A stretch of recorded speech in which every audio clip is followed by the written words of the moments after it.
Hello friends, welcome to Hyderabadi రుచులు. నేను ఇందిరా. ఈరోజు మంచి ఎమ్మి రెసిపీతో వచ్చాను. పచ్చి కొబ్బరి వెల్లుల్లి కారం చాలా బాగుంటుంది. మన ఛానల్లో చాలా ఉన్నాయి వెల్లుల్లి కారాలు. ఈసారి పచ్చి కొబ్బరితో చేసుకుందాము. అన్నింటికన్నా టేస్టీగా ఉంటుంది. అసలు నోరు బాగాలేనప్పుడైనా, ఏదైనా తినాలనిపించినప్పుడైనా ఇలా చేసుకుంటే చాలా చాలా టేస్టీగా ఉంటుంది. ఇది ఒక్కసారి చేసి పెట్టుకుంటే 15-20 డేస్ వరకు వాడుకోవచ్చు. ఫ్రిడ్జ్లో పెట్టుకుంటే మాత్రం 2-3 మంత్స్ వాడుకోవచ్చు. నేను 1 కప్ పచ్చి కొబ్బరి తీసుకున్నాను. ఈ పచ్చి కొబ్బరి నేను తురుముకుంటేనే బాగుంటుంది. లేదంటే మిక్సీలో వేసుకోవచ్చు, కానీ ముద్దగా అయిపోతుంది. ఇలా తురుముకుంటే బాగుంటుంది. వెల్లుల్లిపాయలు, 1 ఎల్లిగడ్డని మనం తొక్క తీసుకొని పెట్టుకోవాలి. దీనికోసం ముందుగా ఈ వెల్లుల్లిపాయలు దంచి పెట్టుకుందాం.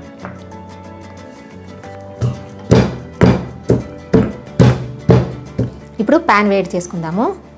1 టేబుల్ స్పూన్ ఆయిల్ వేసుకోవాలి. ఎక్కువ ఆయిల్ అవసరం లేదు. ఆయిల్ వేడెక్కిన తర్వాత 1/2 టీ స్పూన్ ఆవాలు వేసుకోవాలి. 1/2 టీ స్పూన్ జీలకర్ర వేసుకోవాలి.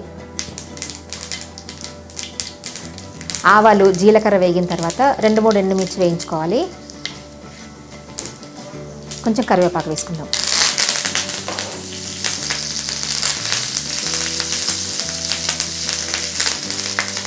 ఇప్పుడు మనం తురుము పెట్టుకున్న పచ్చి కొబ్బరి వేసుకోవాలి.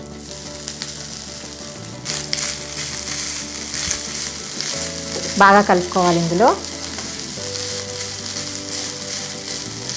ఈ పచ్చి కొబ్బరిని కొంచెం వేయించుకోవాలి. సిమ్లో పెట్టుకొని వేయించుకోవాలి. అంటే ఇందులో తడిదనం పోయే వరకు వేయించుకోవాలి.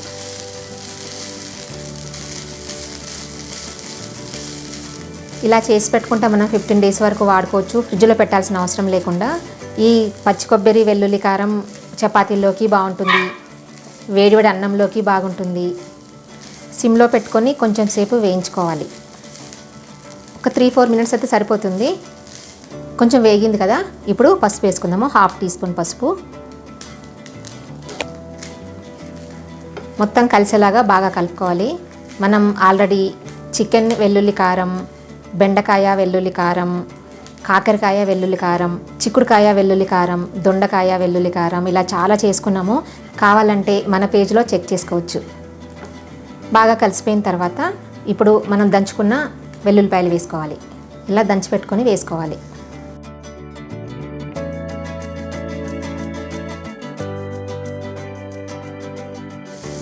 ఈ వెల్లుల్లిపాయలు ముందే వేసుకోవచ్చు, కాకపోతే మనం ఇదంతా ఫ్రై చేసేసరికి ఫ్లేవర్ అంతా పోతుంది. అందుకని కొబ్బరి ఫ్రై అయిన తర్వాతనే వేసుకోవాలి. మంచి వాసన వస్తుందండి. చాలా బాగుంది. స్మెల్ అయితే సూపర్ వస్తుంది. మీరు ట్రై చేసి నాకు కింద కామెంట్ సెక్షన్లో కామెంట్ పెట్టండి. ఇప్పుడు దీంట్లో 2 టీ స్పూన్స్ కారం పొడి వేసుకుంటున్నాను. మీరు మీ కారాన్ని బట్టి వేసుకోవచ్చు. 1.5 టీ స్పూన్ లేదా టేస్ట్ తగినంత సాల్ట్ వేసుకోవాలి.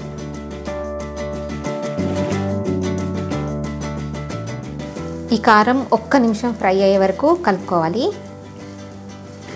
1-2 సార్లు కలుపుకున్న తర్వాత స్టవ్ ఆఫ్ చేసుకోవాలి.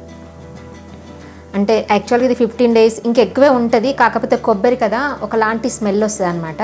అందుకని ఒక 15 డేస్ వరకు మాత్రమే బయట ఉంటే బాగుంటుంది. లేదు మీకు కంపల్సరీ ఎక్కువ ఉంది అంటే మీరు ఫ్రిడ్జ్లో పెట్టుకోవచ్చు. ఫ్రిడ్జ్లో పెట్టుకుంటే మాత్రం 2-3 మంత్స్ కూడా వాడుకోవచ్చు. అంతే. చూశారు కదా ఎంత ఈజీగా ప్రిపేర్ చేసుకున్నామో. 10 నిమిషాల్లోనే ప్రిపేర్ చేసుకున్నాము. కాకపోతే 10 నుండి 15 రోజుల వరకు ఎంజాయ్ చేయొచ్చు. నచ్చింది కదా మీకు అందరికీ? నచ్చిందనే అనుకుంటున్నాను. ఈ వీడియో నచ్చినట్టయితే కింద లైక్ బటన్ కనిపిస్తుంది కదా, ప్రెస్ చేసి ఫ్రెండ్స్ అందరికీ షేర్ చేయండి. ఏమైనా సజెషన్ చెప్పాలనుకుంటే కింద కామెంట్ సెక్షన్లో కామెంట్ పెట్టండి. నా ఛానల్ ఎవరైనా సబ్స్క్రైబ్ చేయని వాళ్ళు ఉంటే తప్పకుండా సబ్స్క్రైబ్ చేయండి. కొత్త వీడియో నోటిఫికేషన్స్ కోసం పక్కనున్న బెల్ బటన్ని క్లిక్ చేయడం అస్సలు మర్చిపోవద్దు. Thank you for watching.